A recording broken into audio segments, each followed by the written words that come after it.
I think we are streaming. Yeah, I see meeting is now streaming live. So cool.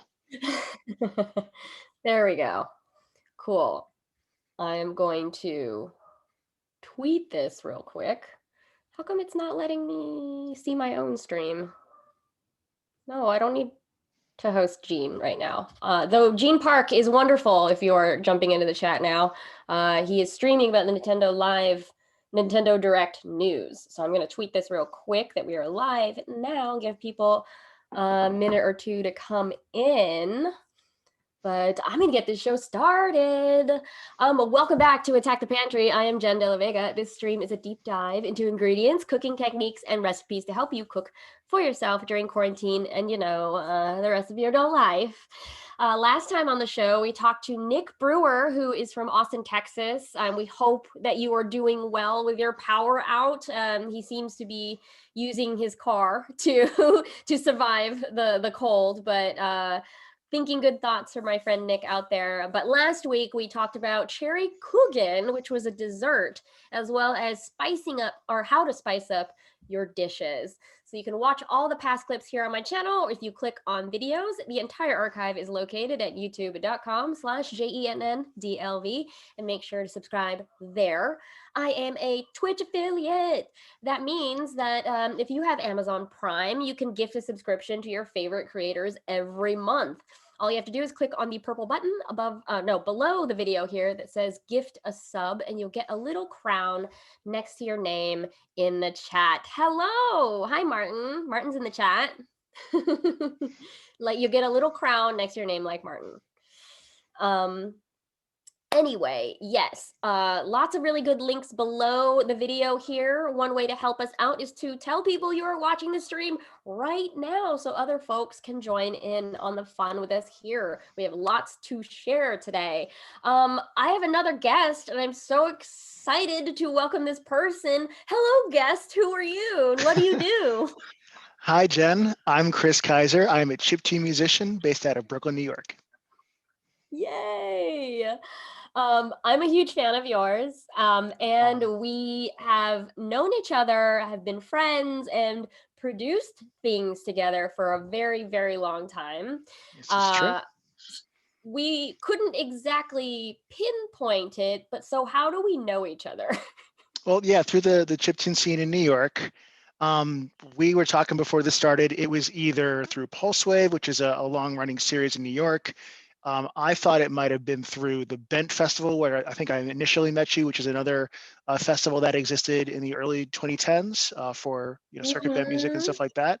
So somewhere in that early 2010s era is when we met each other, whenever that was. But we've known each other ever since. And as you said, we've played shows together, produced events together, just a long friendship. Yeah, I think the last big project we worked on was Low Level, which was a festival that we put together in Brooklyn a couple times. Big undertakings, lots of artists that we love who might actually be showing up soon. I don't know if you know this, but Gwem has a Twitch channel Oh, and cool. streams on Wednesdays as well. And so maybe they might, Gwem and other chip people might stop by. I saw them earlier today in the chats. That would be Like great. Sherbon and Chipsol were like hanging out. So maybe, I know it's a little late for our UK friends, but maybe they'll stop by soon. So we always start the show off by looking at what folks cooked in our community. So if you would like to be featured in this part of the show, you can DM me your photos or tag me on Instagram and Twitter, and let me know what it is that you made, and I can tell people about it and show it off, because we're here to encourage you to kick it home. So let's take a look. I'm going to share my screen. Here it is. Here's our beautiful flyer for the show. Kris, where are you eating in this photo?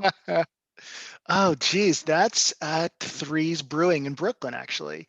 That was a work Wait, event, and I'm in Gowanus? in Gowanus. Yeah, Yeah. I used to live walking Okay. distance from there. Yeah. Yeah, it's me Oh, eating a massive chicken sandwich. oh, it's chicken. Okay, I didn't know it was a chicken Yeah, or a yeah. burger, but it is huge. I don't think I ever hmm ate the food from there. Was it a meat hook pop up? I think that it was doing the food? was. Yeah, Yeah, I so think that's a they've butcher been shop. there for a couple of years. Yeah, that butcher shop is in my neighborhood, so it's funny that they had a pop up all the way down there. But they opened a restaurant over here recently, and they have like a $20 burger that I'm like, I can't do that all the time. I can't do $20 burger all the time, but it was delicious. Okay, let's look at what people have made this week. Um, oh, actually, this one is more of a question. So Connor texted me and was like, "How do you effectively clean this pot? Like, do you have any advice for washing stubborn dishes?" Mm. I for me, I would do scouring, you know, a metal scouring pad if you were not too precious about the texture of the pot here. One of my big secrets though is using wine, leftover wine or beer to you simmer that so it stays hot and all that the alcohol will hold on to the stuff there at the bottom, and then you can use a wooden spoon to kind of help scrape it off there. Chris, do you have any advice for people who have stubborn dishes? Yeah, it's a good question. I mean, I'm a big fan of soaking stuff way longer than you're supposed to. I'm not sure if it's going to be perfect for this. I think in the past I've used um, like baking soda before, just to. I think I've like Yes. heated up water with baking soda, and that's helped. My pots have been worse than this, and that's done the trick. So that would be what I'd say. Yeah, the baking soda does work too. Some people advise that you make a little paste with like a tiny bit of water, and then rub the paste on the affected area and let it sit for a while, process and react. Because baking soda is like a basic thing, and metals can react with it there. But yeah, Connor, I hope that your pot has been cleaned. um, let's see. Emily sent this one through on Instagram. It is an egg on a clothesline. Okay. I'm just a Wow. huge fan of egg art. Is this art or is it just messing around? I don't know. Sun-dried eggs, Martin says in the chat. Any thoughts and I feelings like it. about this? I know it's very. I think it's very sensual with the dripping there. I'm a huge fan of the egg yolks. Jeff sent a few pictures from dinner the other night. This is a Banafi pie. Have you ever had a Banafi pie, Chris? It's I like don't. I was about to ask what that is. it's like banana toffee, kind of like a banana cream pie, but you know, more things. And you can see there's like some crushed chocolate and whipped cream on top. But it sounds delicious. I've had it It once does. before. Also from the same dinner, we have a shrimp scampi with linguine. I don't think I've ever had shrimp scampi in pasta before, and I know that's like a popular thing at like Olive Garden. Like, have you had this, Chris? I've never had it with pasta either. My mom used to make shrimp scampi just, with the shrimp. But that sounds really good Oh, with pasta. by itself. Yeah, like it's definitely on the Olive Garden menu. Like I've seen it in commercials.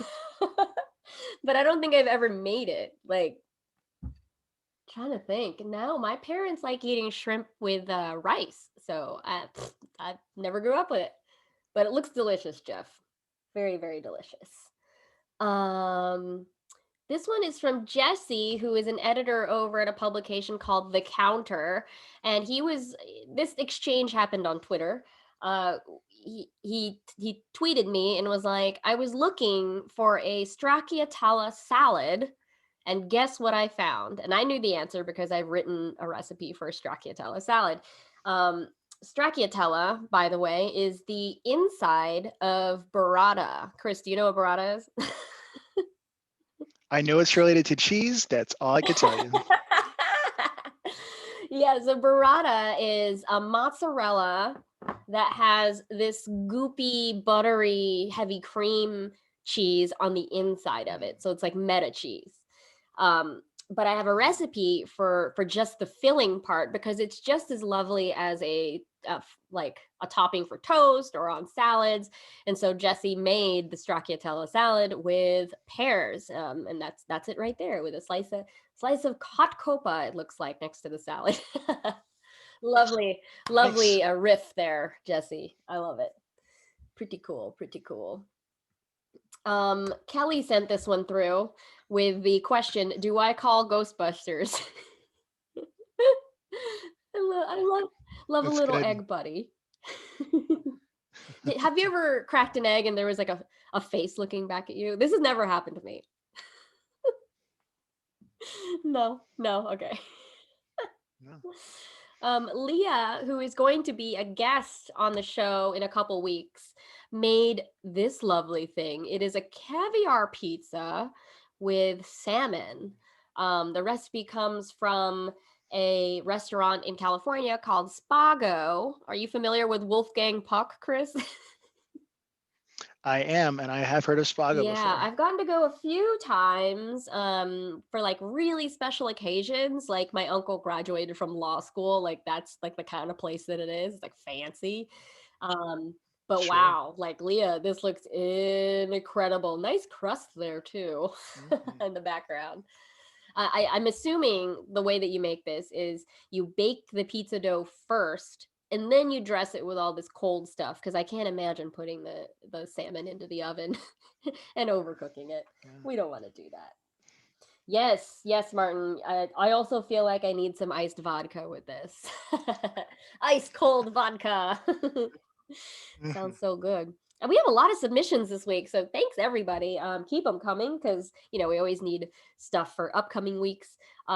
Lori sent this one through. It's not an egg, but a Aw. cat with an orange on it. If anyone out there has a white cat, please put an orange on it and send me the photo, because I would love to see it. So good. Not an egg that you would want to pop though. This is yeah, you would get scratched. Martin, here's your breakfast sandwich here. It's egg and cheese. I think you added a fermented hot sauce afterward as well, right? You let me know. I don't remember. I think you did. But bagel sandwich. Kris, do you have a favorite bagel in the city? I Oh know. boy. I used to because I lived down the street from a place on Smith Street that was called Mocha, and I think they changed it to Smith Street Bagel. But it was a place right down the street. Don't know if it's the best bagel in New York, but it's definitely the most convenient at the time, and I fell in love with it. I feel you. Like I definitely had a few bagels over here that aren't great. It's like not the same. When you find the spot that makes the bagels, you're like, yeah, I'm gonna go there all the time. I used to live in Bed-Stuy and we had Bergen bagels nearby, and that was my favorite in the area. Mhm. We also have Frankel's here in Greenpoint, which is delicious. Ooh, I've heard good Yeah, things. Frankel's has good bagel sandwiches. Um, Matthew, aka Pillow Fort, on Twitter made this steak and salsa verde sandwich. Like, that Ooh. is gorgeous. Got some sauteed onions there. The steak looks like medium. It's really hard to get really thin steaks well. Like, I mean, uh, thin steaks can cook like super, super fast. And so you got to be like hot hands, got to like pull it off the grill as soon as you think it's done, because you can overcook it. But I can see that we still have a little bit of tender pinkness there in the middle. So, Kris, do you like steak? Love steak. Love steak. Oh, Absolutely. We got it for Valentine's Day the other night. We ordered out from Peter Luger's, which is a funny thing to say out oh loud, but it my was gosh. Yes, we fantastic. will get to that in a Big fan. second. Yes, I do have a visual to go with this. And finally, we got Vance here with some gorgeous, gorgeous cinnamon rolls. I've never seen them knotted this way. Like, this is incredible. Like, this is beautiful. Like, I want them. But the only thing that I dread about baking stuff like this is cleaning the pan. Oh yeah. Yeah. Yeah, Vance is really good with rolls. I know, Martin. He's really, really good with rolls. Um, he asked a really interesting question this morning. It was why don't we measure internal temperature of baked goods like we do with meat. Um, and my answer to this is we do the internal temperature reading on meat because we could get really sick. We could get food poisoning if something is severely underdone in meat. For baked goods, you don't really run that risk so much. And it's kind of like popping a balloon because baking is basically like chemical reactions. It's like a balloon forming. So like dough is down here when it starts, but as it bakes, it's stretching all these molecules and creating like a basically a balloon. And so if you're sticking a thermometer in the middle, you are popping the balloon. Though there is some merit to trying to understand the internal temperature of baked goods, but it's not common practice to measure the temperature. Mostly because sometimes with filled things like this, you might hit the apple and not necessarily the pastry, which will give you an inaccurate reading. But yes, these rolls do look good. Hi, Gwem. Gwem's in the chat. Hi. Hey, Yeah, these look beautiful. These are apple, I believe, apple cinnamon rolls. So that is, I think, the last thing that people have submitted for this week. If you would like to be featured here on this part of the stream, please tag me, Randwiches, on Instagram and Twitter. Oh, Gwem, how did that track turn out? Did you have a drum and bass banger? Yes. I love our Wednesdays. So for people who are in the chat who don't know, I stream every Wednesday at 5 p.m. Eastern, but Gwem starts at 1 p.m. Eastern or 7 p.m. UK time. And then our friend Alex also streams after that. And so we have this really fun like raid train that we do. I know Wednesdays are the best. And then later at 8 p.m. Eastern, I know that's a little late for some of our UK friends, but Diego, or Dandy in the Bronx, is doing an interview on his channel at 8 p.m. Eastern. So make sure to check it out. Stream Team Wednesdays, go. Yeah. Quickly, I will go through the things that I've been doing this week. I make a lot of capybara memes. This is not by any means viral content, or it's just something I like doing because I love looking at pictures of capybaras because they're just so nonplussed with the world. I don't know, they're just always like this. So I have a lot of memes about the pandemic and trying to register for vaccinations. Like things that we're all struggling with, but it's like a capybara like, well. But this is my newest one. This could be us. I mentioned that I am starting to cater again. I'm doing pickup service of charcuterie boards from my neighborhood. And so this was a delivery I made today to a new client. This was really fun. Somebody was feeling really down and a friend wanted to buy them a charcuterie board. And so this is the one that I delivered today. Kris, you have experience with me delivering a board to you.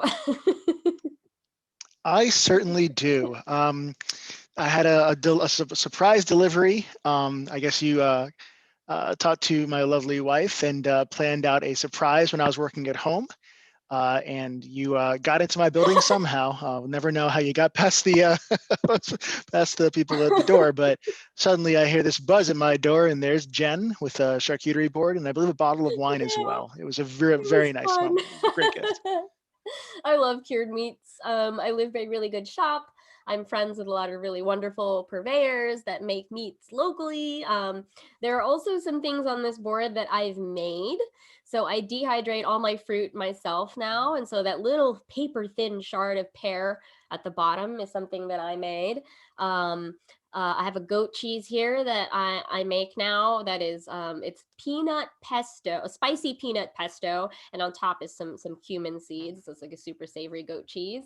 What else? Did I make anything here? No, I think that's all the other things I've made. But you'll start to see a lot more charcuterie boards on my social media as I keep delivering these to people. So it's really fun.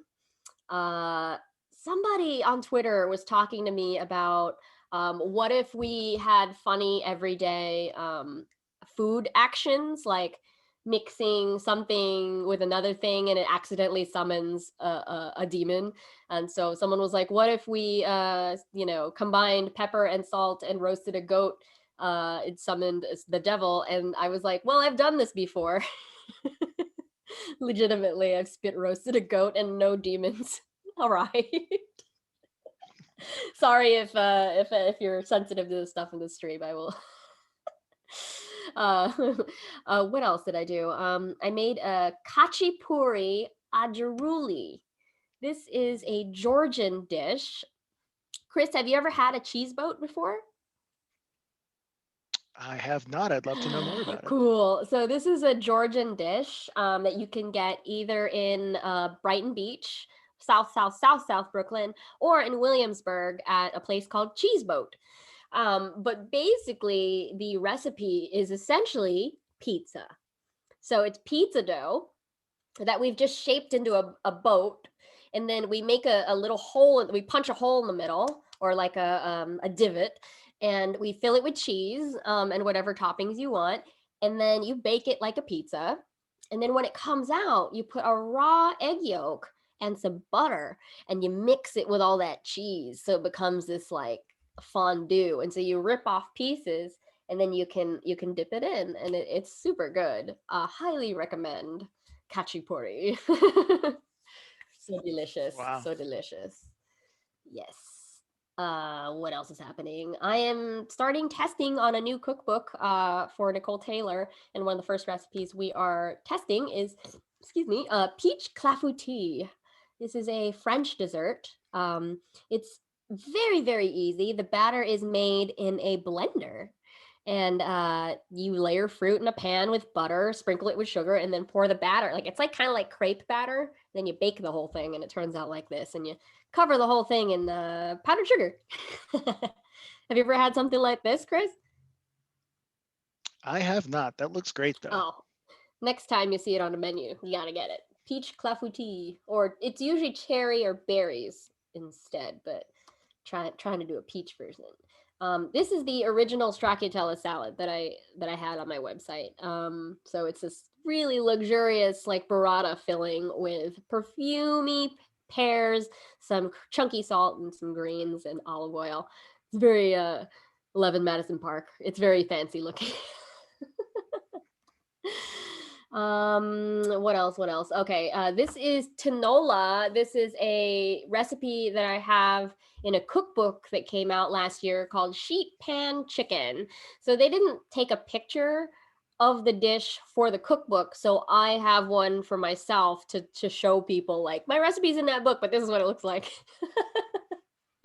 So this is a ginger butter roasted chicken that's flattened completely. It's got green papayas roasted like potatoes, and then got onion and some chicken broth that you make from the roasting chicken. So that's a lovely thing.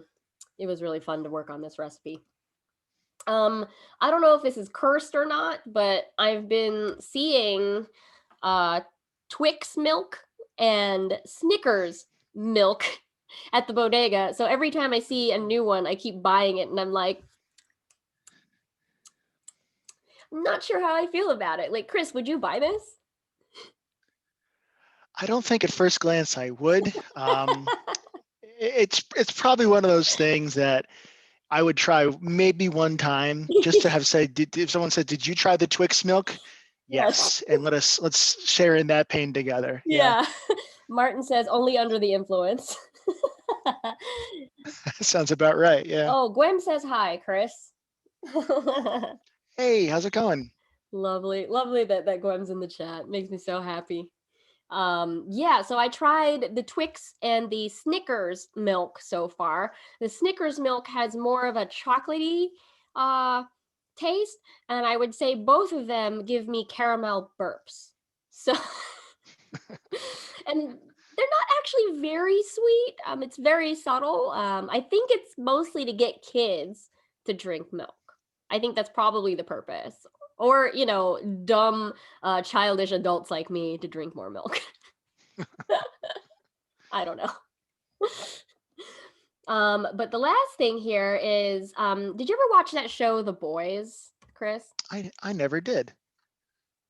Oh, I highly recommend it. It is a tad violent or a lot violent. But basically it's an Amazon show that has it's about superheroes and the complicated just I don't know, complicated system of it, like being critical of superheroes and the superhero complex.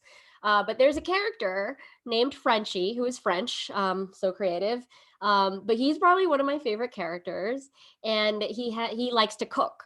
Um, and so there's one scene in like season 2 where he makes someone ham beurre, which is a ham sandwich with butter. Have you ever had this? It's like a I baguette have. with lots of butter. You've had this. Where Yeah, did you I have it? have. I had it in Paris years and Oh years my ago. God. I Yeah. want to do that. I want to do that so bad. So you can see here, he's like serving it to somebody, and beautiful, simple dish. I mean, that's kind of the beauty of it, that it's so easy. Anyone can make this sandwich, but I, just my pandemic insanity, I pretended that Frenchie made me one and plated it the same way. I was like, thanks, babe. Like a true nerd. I don't really need to tie my sandwich with twine, but for effect, it was like opening a present. It was very cute. Um, so that's what I've been up to this week. Let's talk about the photos you sent me. Well, actually, first, I have one of my favorite photos of you from Oh Blip no. Festival 2012. You were on Oh stage, yeah. and it was like you were uh, summoning something, and Dustin made this meme version. So there's this audience. It's incredible scene, and you like were a powerhouse that night. But this is my favorite meme from knowing you. It's just like summon. Oh, I love that photo. Cheers to That's Dustin for great. making this. Yeah, thank you, I Dustin. had to go looking That's for it. That was a really great night. it really I have was. very fond memories of it. Okay, so let's look at the photos that you sent me. So Hmm. avocado toast, right? Look at Yeah, that. What kind of salt did you use here? I'm trying to remember. I know that Jas has gotten these flavored salts, I think as a gift or something similar to that a while back, and I was just reaching into the cabinet and what can I put on top of this to make it interesting. I believe it was some sort of like bacon salt, something like that, or something smoky. Oh, So it went really well yes. with it. Yeah, totally smoky stuff goes with egg and avocado. Do you remember where you got your bread? Because it looks great. Oh gosh. I want to say Brooklyn It's Fair. okay if you don't. I think. It looks really crusty and nice, like thick, Yeah. Yeah. Yeah. I like to And do and your sourdough with that. mm, your eggs also look very nicely poached. Is that what it's poached? Yeah, I can see. I can see the Absolutely. Yeah. the the opaque yolk there on the left. Um, how do you feel like as a millennial Mhm. making avocado toast? You know Like what? I like it. I love it. I think, joking aside, it's delicious. It is not the extravagant expense that some people make it out to be. It's pretty healthy as far as I can tell, and I've made quite a Yeah. few of these, especially with the poached eggs on top. Yeah. I mean, it can be affordable if you have affordable avocados, because I know in some parts of the country it can be upwards of $4 or $5, which is not ideal. Oh, wow! I Not didn't realize. ideal. Yeah. That's kind of why like people are like, why are you making so much avocado toast? But as somebody who now lives in their own apartment, like I have a job, I have all these things, like I'm gonna let myself have some avocado toast. Like in the chat, if you like your avocado toast, please let us know. Happy to wave a flag for avocado toast, but it's not an everyday thing for me. Maybe when I do Sure. get the avocados, that's a thing for a couple days that week, but not necessarily all the time. And I think the thing that people are always mad about is that restaurants are serving it for like $12, $14. But hey, do Right. we really want to start arguing about labor costs and paying people fair wages? I'm Yep. willing to pay my $12 if the person who's serving it to me gets to go home and has health insurance and all that. So I yeah. agree. Yeah. um, but yes, this is lovely. It's really cool that you know how to poach your eggs. It's really great. Ichiran is by my Hmm. house. I live a 10-minute Oh, no walk from way. here. Yeah. Um, yeah, I live like Morgan-ish and Beetle near Greenpoint, but so what is your understanding or like what is your I don't know, how do you explain Ichiran to people? Wow. That's a good question. So It is, yeah. Ichiran is it's I think, and I could be misrepresenting it, but it's an attempt to recreate one of the Ichirans that's actually in Japan. And the funny thing is I went to the one in Japan first and then to the one in Midtown when I got back because I missed it so much. But Yeah. the experience is really unique where you go in and they'll bring you to your own individual booth and you order by filling out a form. You slide it under this little um, like a bamboo roll up thing like that separates you from the servers. So there's not Privacy. really a conversation. Yeah, it's a privacy booth. And there's no Yeah. conversation, but you pass back and forth just little papers or push a button, and they will serve you this ramen, and then they shut off the scroll or whatever it is, and you have your own little isolated place to eat your ramen in peace, which is really nice. Yeah. Yeah. Martin in the chat says best restaurant for introverts. Agreed. It's really funny to get Ichiran with other people because you're like, well, do we sit at a table or do we sit in the privacy booth separated? I've definitely like sat next to somebody that I knew at a privacy booth and it was very funny. But they will break down that one barrier if there's two of you. But the big marketing point for Ichiran is that the ramen is done in under a minute. Like or not under a minute, under like 5 minutes. Like they'll bring you your ramen within 5 minutes. Um, Wow. and the sheet is funny. Like the ordering sheet, it's like very Hmm. specific. Like I want extra dashi, or I want extra spicy, or I want my noodles underdone, or cooked longer, or thin, or really thick. And what is your go to here at Ichiran? Like, how do you like your Wow. specific ramen? Do you remember? I like mine, yeah, a little extra spicy, slightly underdone. I usually go as much dashi as they can give me. Yeah, usually pretty much something around there, and almost always with a nice cold beer to go with it. Yes, the beer. I'm pretty much the same. Like I will do extra fishy dashi, the underdone noodles, thin, and extra spicy. The one thing that I did not like about Ichiran, they have a matcha beer. Have you tried the matcha beer? I Like don't the green remember. I don't tea. think I have. The only thing I don't endorse about this place. I mean, well, it is also a little pricey, I would say. Out of all the bowls of ramen in Brooklyn, Ichiran is probably the most expensive. Unless you went to, the Iron Chef ramen place. But yeah, this one's pretty pricey. I wouldn't do this more than twice a year because it's expensive, Fair. but it is damn good ramen.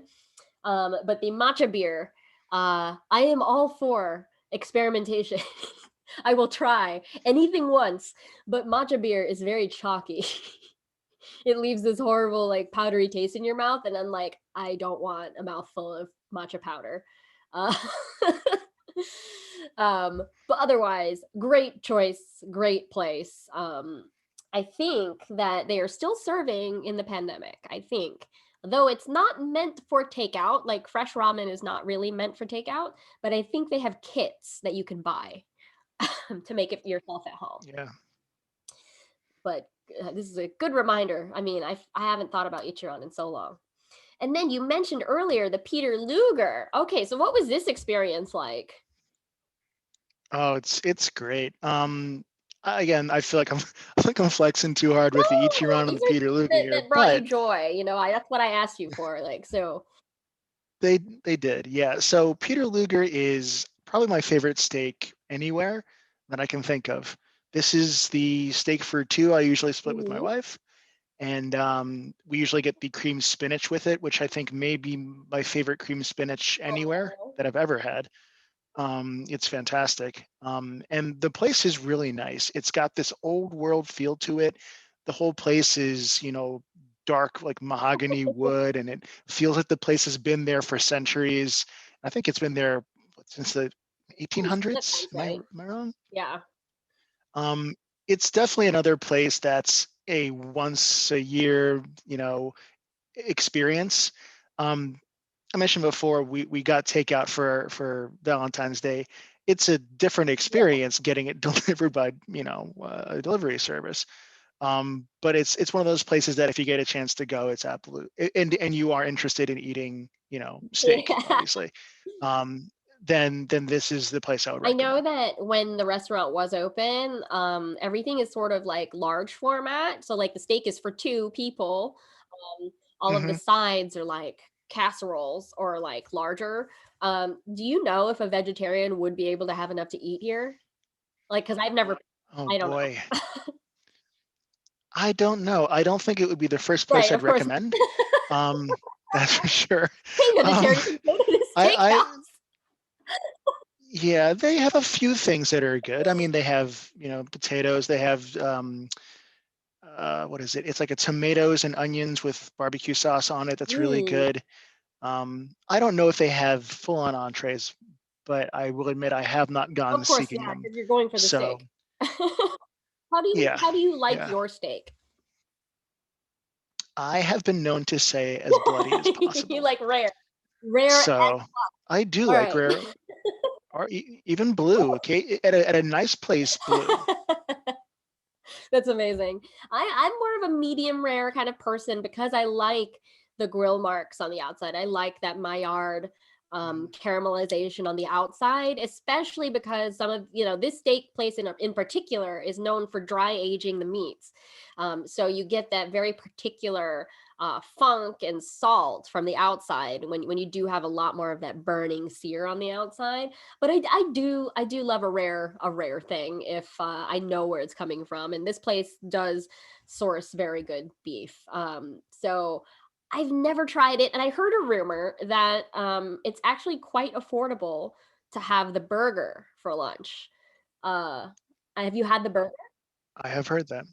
I've never had the burger, but that is exactly what I've heard it's a very good burger and people go there for it pretty Yeah. often. Oh, Diego is in the chat. Diego Dandy in the Bronx is in the chat.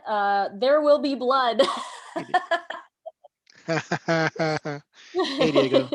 Also, hello to Justice. Yeah, preach about the restaurant industry getting paid fairly. Absolutely.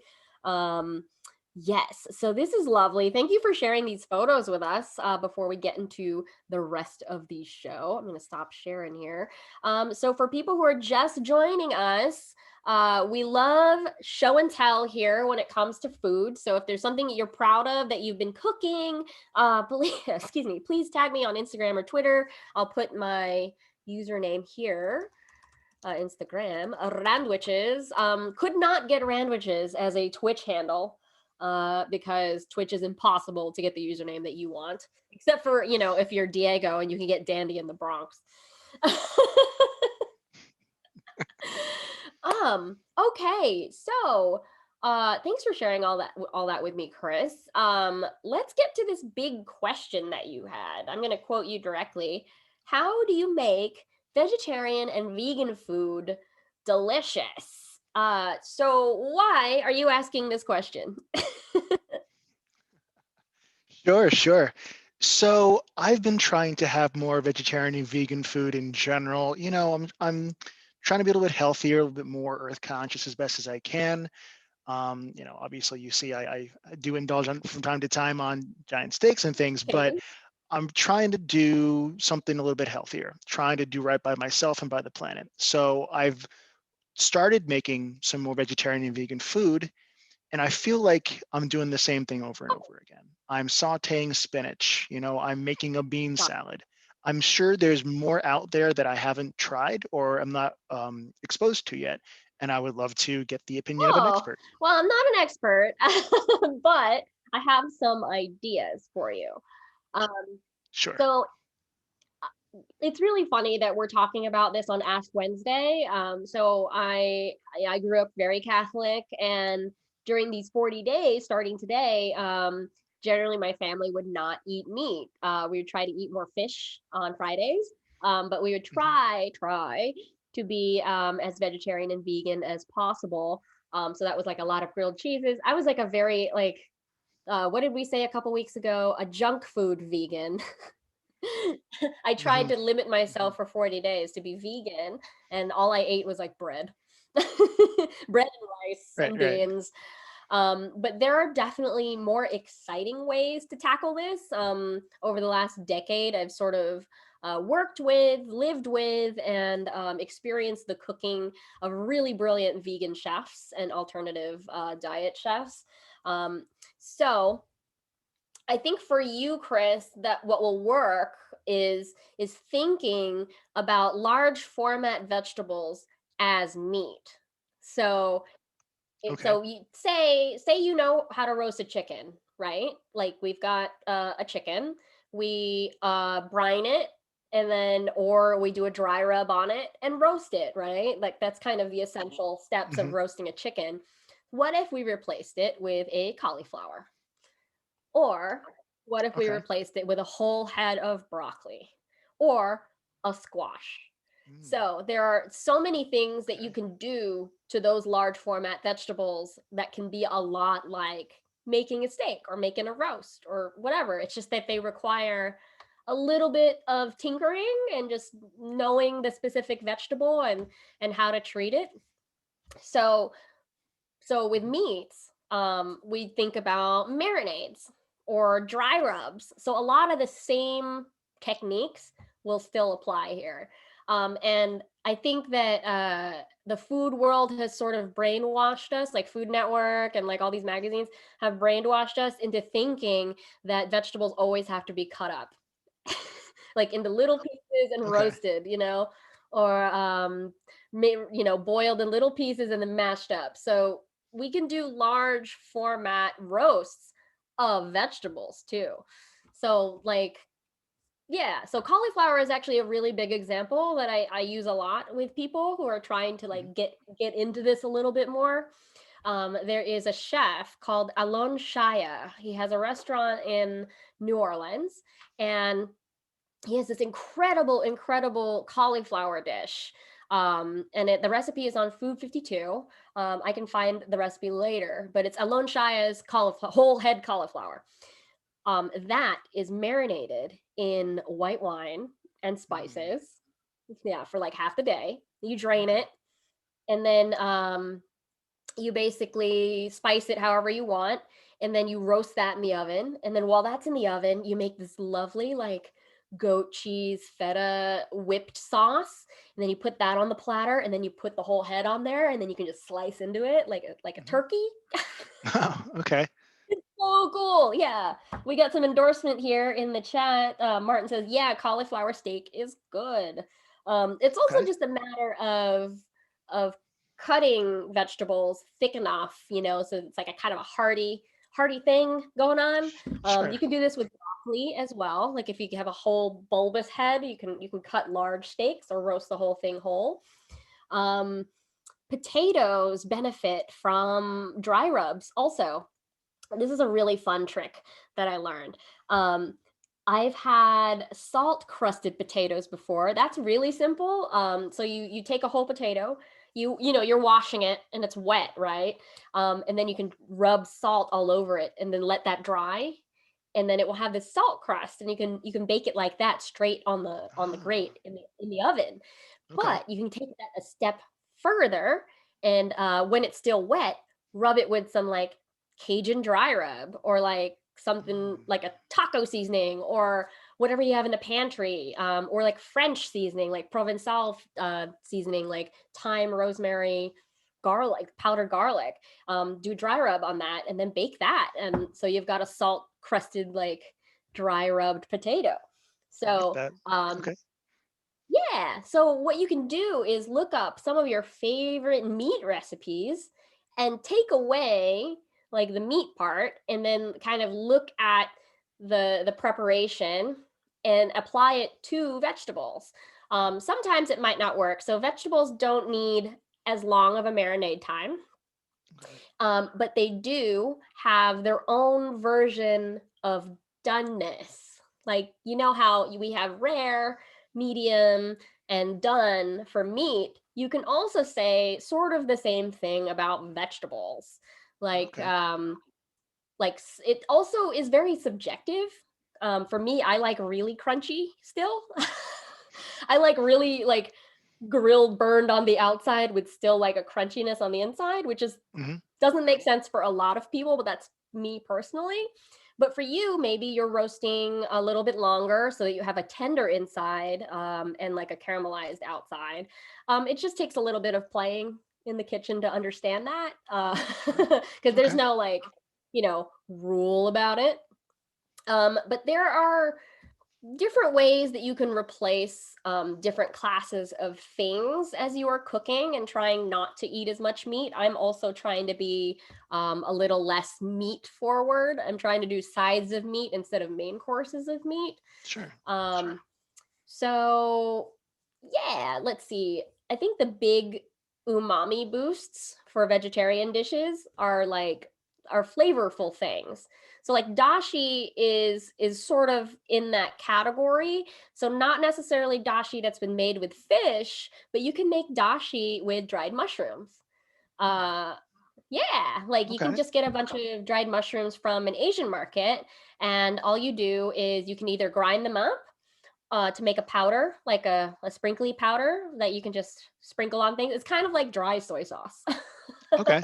Cool. Yeah. Or you can soak the dried mushrooms in hot water for like 20 minutes until they get soft again. And that liquid is like gold. It's a very umami boosty kind of stuff.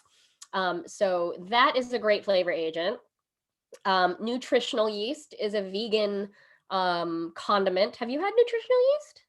I don't think I have. Oh, it's it comes in like flakes or like powder form, and it's kind of like vegan Parmesan cheese. And so you can That put it sounds on good. popcorn, you can use it to flavor sauces. It's just good. It's a good all around sprinkle to have. um, and also kind of on the more expensive side of things, there is black garlic. Have you ever had black garlic? I have had black garlic. I love black garlic. Yeah, it can be a little expensive, but specialty shops like Sahadi's or Fairway will have it.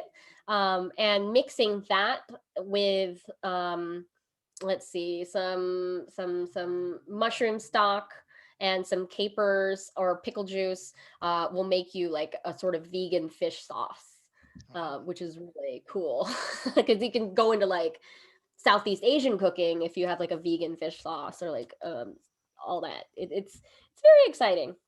Oh Cool. yes, Martin says Indian cuisine has a lot of good veggie based dishes. Yeah, Jessica, who is a previous guest on the show, endorsing hell yeah, nooch on everything. Nutritional use, nooch. Jessica would have a lot of advice about boosting flavor in this area. She is a vegan baker, which is really Cool. cool. But that brings me to the subject of swapping out eggs. And I know that you didn't necessarily say that you are swapping out eggs, but if you do think about that, there are lots of different ways to still get the technicality of eggs while not, consuming an animal product. Hmm. So we spoke a few weeks ago on the stream about using I have a juicer, and my juicer has a lot of discards. And so I figured out that you can use those ground up bits as egg substitute in baking, Cool. which is fascinating. So if you Google it, you it's based on the rule that you can use applesauce as an egg replacer in baking. And so that's kind of where I was like, oh, it's sort of similar, kind of. It's a little, it's a little drier, but still works. But egg substitutes, there are many of them. And I think we talked about this in depth on another stream, but like flax seeds are great replacement for it. The bean juice from garbanzo beans, that stuff you drain out usually, is called aquafaba, and that's actually a really good egg white substitute. Not necessarily for cooking in a pan, but for whipping, like making whipped cream in a vegan situation. So it's there's a lot of flexibility there. What else? I don't know. I don't know. Is there a dish that, I don't know, a meat dish that you really love that we haven't talked about yet? So we talked Oh about steak boy. already. Well, I do when I do, prep for the week, I do a lot of roast chicken. And I'm trying to Mm, find something that'll, replace that, not necessarily as, tasting like chicken, but some sort of standby that it could go to. yeah. Oh, so you're a meal prepper. Will you spend Sunday or a specific day to like prep your meals? Well, you make it sound like I'm doing it consistently, which I am not, but usually it's Sunday. Usually it's Sunday. No, I don't mean to I know, I shame know, you or I know. anything. Like everyone is trying really hard right now during the pandemic. So you're doing great. You're doing Okay. really, really great. Um, but so yeah, roast chicken is something, it's reliable. Um, but a meal prep, I would do a bunch of different kinds of steaks, like the vegetable steaks that I was mentioning. So the cauliflower, the broccoli, you could even do butternut squash, like as a ring, like you do thick Oh, rings of it. okay. You can marinate them so that ahead of time, so that you could just pull it out of the freezer if you needed to. Mhm. Um, yeah, and they stack really well in the Ziploc bags. They stack like really easily. Um, what else? Too carby. I don't want to push too many potatoes on you. But beans are also good. What kind of beans? Tell me about the beans that you've been making. Mainly just like bean salads with black beans and garbanzo. I'll often put in some balsamic vinegar, salt, pepper, that sort of thing. Yeah. I think you can also expand your creativity with the beans. I do a lot of slow cooker beans because I can just leave it alone. Hmm. But if you could think about beans as something that can be marinated as well, or Okay. pre-dressed. So like it's cool that you're using balsamic because vinaigrettes are perfect for beans. Mhm. So you can just switch up the kind of marinade or vinaigrette that you're using on your beans. Um, Okay. so like a really classic one is lemon, parmesan, and olive oil. That one's really, really simple, salt and All right. pepper. Or you can think about your favorite salad dressings, you know? We got a rating party here in the chat. Thank you, Alex, for bringing all your friends, and we got eggs in the chat. Oh my goodness. Nice. Are you familiar with rating? Eggs in the chat, eggs in the chat. So, for people who don't know what's going on, it's pure chaos in the chat. Eggs in the chat. So whenever anyone ends a stream, you have the option to raid another channel or bring your audience to another channel. I haven't quite figured that out with Zoom yet, but maybe we'll try it today. Maybe. I don't know. Egg, please. You can unlock different eggs on my channel specifically. I have some emotes that were designed by Rachel Viola, who goes by Drip. She streams here on Twitch every Tuesday night at 9 p.m. Oh, Chipsel, thanks for subscribing and welcome to our chat. Kris, for people who are new to the channel, Kris and I are old friends through music, through Chip, through Blip Festival, through Low Level. We've known each other for over 10 years, 11 years, I think, a long I think time. so. But today we are talking about food specifically. about how to make vegan and vegetarian food more flavorful. So if you have any advice in the chat about how you like to spice up your food, we are happily taking that advice. The big brain explodey concept that I want to sort of put upon all of you is thinking about vegetables as large format meats. So vegetables are not meat. Let's be clear about that. It's just that we are always taught that meats need to be marinated, dry rubbed, roasted.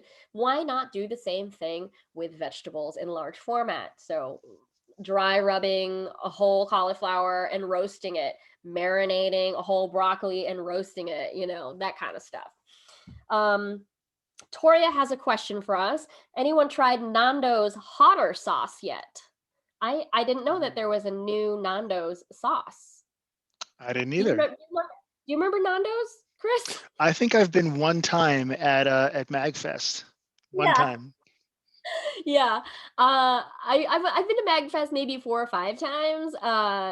But always gotta go to Nando's Piri Piri, which is the I believe Argentinian, or I'm sorry if it's the wrong country, but a roast chicken place with the best piri piri sauce. So good. I didn't know they had a new one. Thanks for telling me. Shiraban is in the chat, says hi Kris. Oh my god, it's Kris. Hi Kris. Mikey. Hey. Oh, Portuguese. Thank you, Gwem. Thank you for clearing that up. Glad to see you all here. Does anyone else have any questions about food for us? Or Kris, do you have any follow-up questions about any of the things that we just spoke about? No, everything was really helpful. Thank you, Jenn. I'm so glad. I mean, this is why I'm here. And this is also why I don't really host other food experts, because I don't think that's as helpful. Like, I mean, maybe they are a great resource. And eventually, yes, I will have other chefs and other food industry people here, but I think it's great to sort of have somebody who's sort of part of the audience of Sure. Of Twitch, and of like kind of trying to learn how to cook a little bit better, and for yourself and for the people you live with and love, you know. So I'm just really glad you're here. Thank you for having me on. Yeah. And now that there are a bunch of people in the chat, let's go on to our chopped exercise. Yeah. Let me explain to the new folks here. So this is a mental exercise. We like to pretend for the last 15 minutes on the stream that we're on the show Chopped. So if you don't know this TV show, there is a mystery basket with 4 ingredients in it, and chefs have to use them to make a dish. So on the show, they have 30 minutes to do it, but pretend in your mind that we have all the time in the world in the next 15 minutes to come up with things. So pretend we're on an island, you have a whole farm of animals that you can like milk them and, you know, make cheese. You know, that's kind of what we're working with. Working a large palette of possibility here. So in our case, you in the chat, y'all in the chat, please shout out ingredients for us to put in the basket. The first 4 will be the ones that we use. So yes, please start listing some ingredients. There are no wrong answers. The purpose of this exercise is to think about how far we can take the ingredients, and maybe it's going to inspire some of your next meals.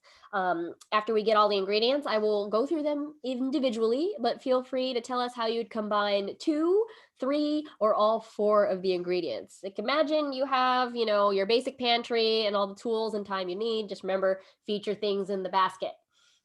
Okay. Oh my gosh. Here we go. We got 3 here. From Gwem, we got Periphery Sauce, clearly. From Shiraban, we got Shancho pepper. Honey from Jazz. Thank you, Jazz, from the other room. And one more thing. I think we need something hefty, friends. Does anyone have a suggestion of a protein that we can use? Hey, calm down, kidder. James is in the chat.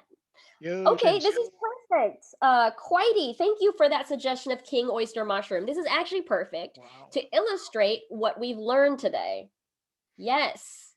Yes, Food Wars has taught you honey is a great tenderizer. Absolutely, chemically, yes. On a chemical level, honey can actually break things down. And did you know that honey doesn't have an expiration date?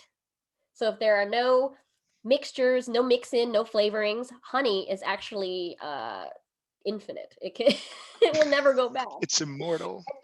Doesn't that scare you though about bees and Mhm. how fucking smart they are? And It's smart true. bees.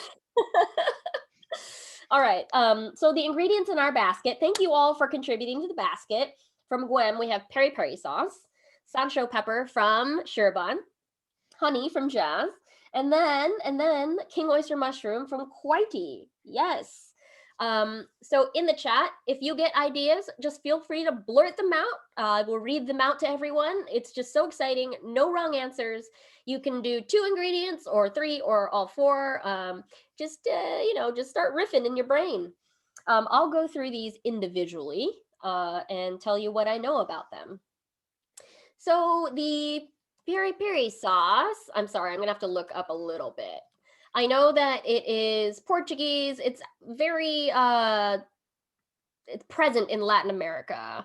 Let's see here. This is a read here. Cultivar of the Capsicum frutescens, originally produced by Portuguese explorers and former Portugal's southern African territories. Interesting, particularly in Mozambique. I didn't know that. Whoa, really cool. Pili pili in Swahili means pepper. Oh, so cute.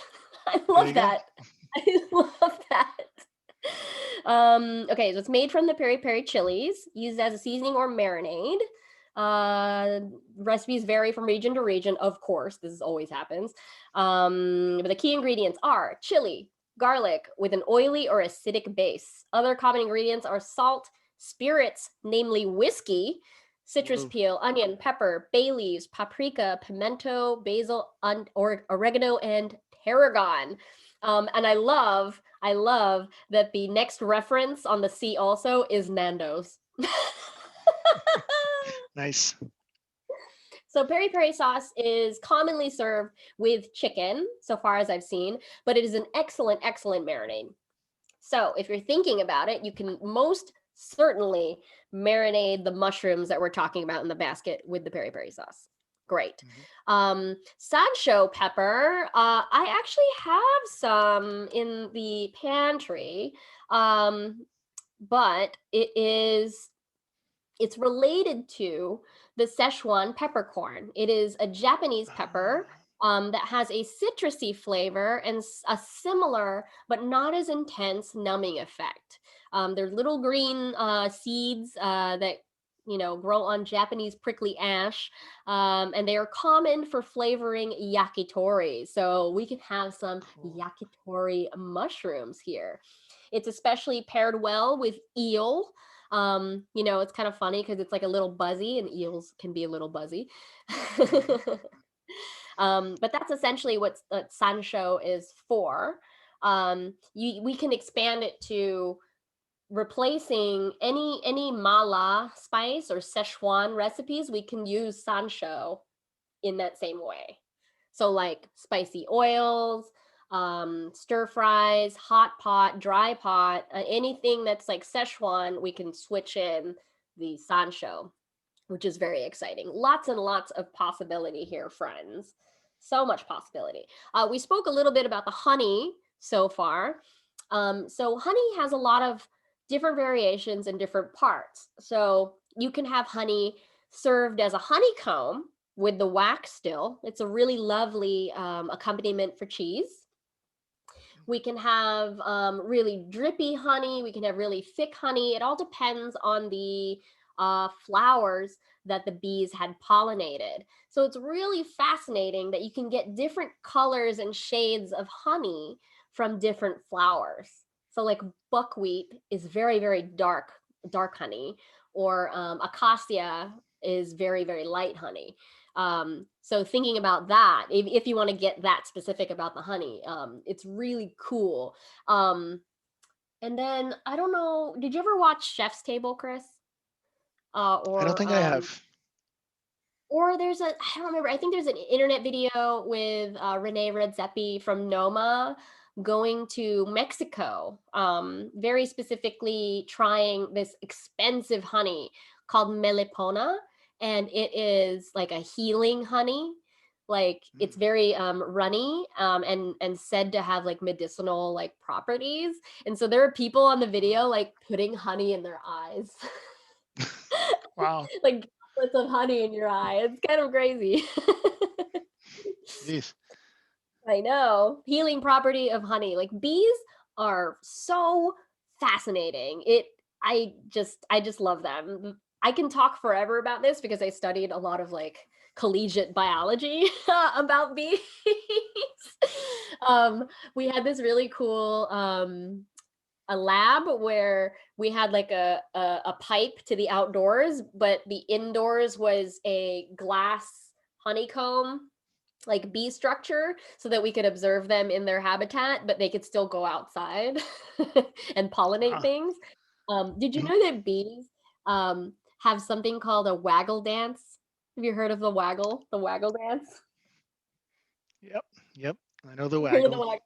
Yeah. So bees, when they find flowers that they want to pollinate, then they're alone. They go all the way back to the hive and start buzzing, and they start rotating in like rotating 20 degrees and rotating 30 degrees. And basically, it's directions. They're telling other bees where to go by dancing, which is so cool. Bees are Yeah. geniuses. Okay, so that's honey, that's a Sancho pepper, that's a peri peri sauce. We're getting to the king oyster mushroom. So this mushroom, it acts like a lot of other mushrooms, in that it's very absorbent. It has a lot of water content. It doesn't have a strong mushroomy smell or taste like shiitake would. It's not Mhm. stinky like a pink oyster would be. King oyster is very popular in vegan restaurants because you can roast it and pull it into strings like it's pulled pork. You can slice it into large discs to make a vegan scallop. You Mhm. can slice them like in various different ways. But I would say that the king oyster mushroom is probably one of the meatiest mushrooms out of the bunch. So this was a good choice for today. You can roast them, you can saute them, you can sous vide them, you can dehydrate them if you wanted to.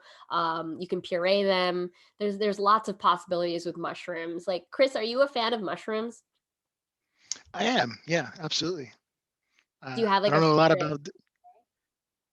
Oh, I'm not very very good at making them, but I would usually just saute them, and that's all I can think of. Yeah, no, I mean there's lots of really wonderful things you can do in the saute.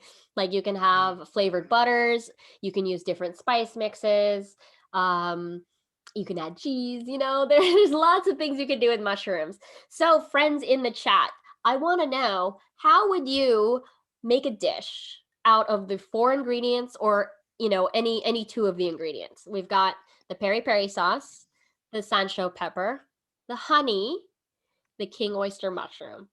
Somebody already had a really good idea. You just need to say it. What do we think about marinating the mushrooms in honey and peri peri sauce and stuffing them with the pepper? Ah, Gwen, this is a great idea. The pepper again comes in little corns, so it's kind of like little baby shrunken green peppercorns. So maybe to augment your idea here, we can grind up that pepper and use it in the marinade also. But that already, just simply saying them as a list, it sounds delicious. Good idea, Gwen. Yes. So how would we cook it though after we've marinated it? I think yakitori is a great direction. So cutting thick slices and putting a little skewer up there and then grilling them. Yakitori is really fun because not only are you grilling these tiny skewers, you also dip them in the yakitori sauce. So what if we made both a marinade and then reduce that to make a very potent yakitori sauce that we like maybe throw in some sake and dip it and then finish it with more sancho pepper. Like that would be like real buzzy, but I think that sounds really fun and good. Okay, we've got another big idea from Schmas. Is it wild to say this would make a great fancy sundae? Okay, you speak in my language. A sundae. Oh my God, how do you mean? Sancho pepper ice cream, maybe a piri piri chili chocolate ice cream, and a honey drizzle, like a mushroom bacon and dark chocolate for sweet and salty. Schmaz. That is like chopped level. That is Wow. like Master Chef level. Like, what did you Yeah. just say to me? Holy cow. I have to clap. I have to clap. Oh Wow. my God. That is beautiful. Yeah. Like let's unpack this for a second. There are so many good ideas here that we can just launch. This is just a launch pad. So how everybody else, like how would you dress if you had a spicy pepper ice cream? What else would you put on top of it? Because there are some good ideas here, but I feel like there's a lot more other things that we could also do. Like we could do a Sancho pepper milkshake with like a piri piri chocolate cookie.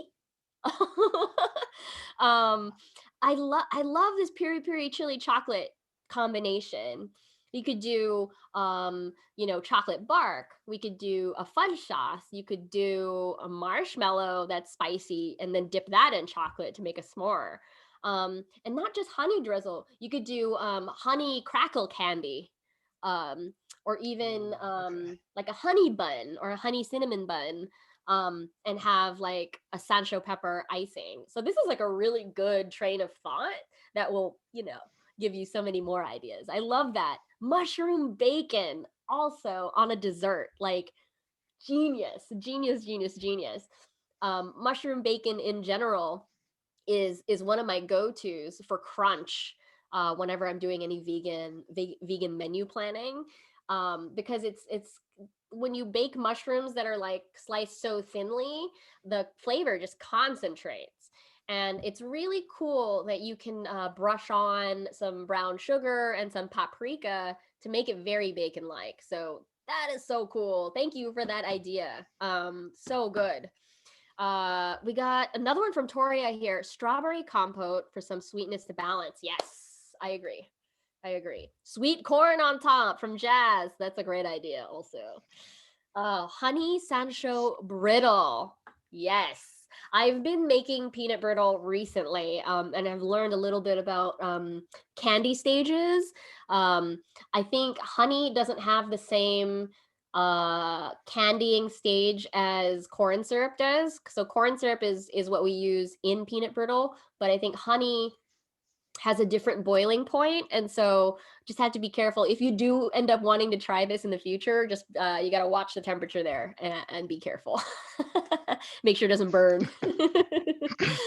Oh, these are all great ideas. Is there I have an something? idea, Jen.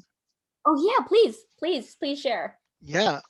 What keeps popping into my head is when I think of honey and spicy is like a hot honey on like a fried chicken sandwich. So what if you were to Oh take the mushroom, I guess, break that down, turn that into some kind of patty, fry that, and then put the hot honey on, and then put that on yes, a bun. a chicken fried mushroom. Oh my gosh, Yeah. chicken fried mushroom sandwich with the hot honey. That is so simple and nice. Like on a nice squishy potato bun. Hmm. Oh my gosh.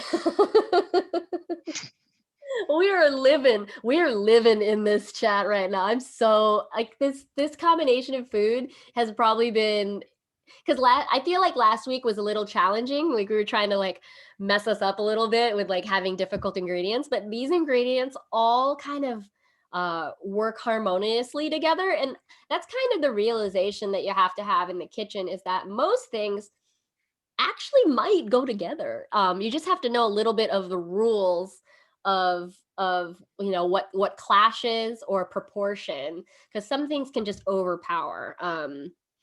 How do you fry? This is a great question from Nuclear Eagle Fox. Like, how do you fry a mushroom like that? Wouldn't there be too much moisture? This is a great question. So I haven't tried it directly myself, but the way to get around that with dredging, yeah. So chicken does, you're right, chicken does have a lot of moisture itself.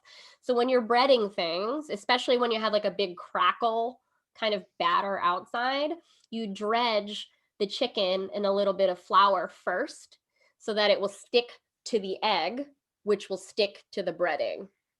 So it's always like a flour or cornstarch little dusting first. And then, so you do the same thing with the mushroom. Because you want the inside of the mushroom to still be a little bit tender, you don't want to par cook the mushroom because it's going to get a little slimy. I would just dredge with cornstarch. I think I prefer cornstarch because it has a little bit more of a Korean fried chicken texture when you fry it. And then do your normal dredging. So either if you were doing what's it called? The dry dredge, which is the egg and then mashed up cornflakes or breadcrumb or panko or whatever have you. Or if you're doing like more of a beer battering, you would still do a little bit of dusting of flour or cornstarch before you put it in the batter, so that everything will stick. But yeah, that's a legit question.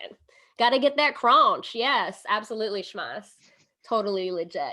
Okay, friends, last call in the chat for ideas. How would you mash up the Sancho, the peri-peri sauce, honey, and the oyster mushroom? Like, I would just do some vegan scallops with the mushroom. I'd sous vide them with the peri-peri sauce so they're infused with the spicy, but then brush it off so it has it on the inside, and then do I don't know, like a Sancho crust, like much like you would do a pepper crust on like a tuna sashimi, like you have like a piece of tuna and you have it rolled in the peppers and you sear it. So I would do scallops that way, or scallops as the mushroom that way as a main course. Maybe we'd do some linguine, kind of our kind of a riff off that shrimp scampi we saw earlier, but it's a vegan scallop. It sounds really fun. But I love that we went on a tear here about dessert.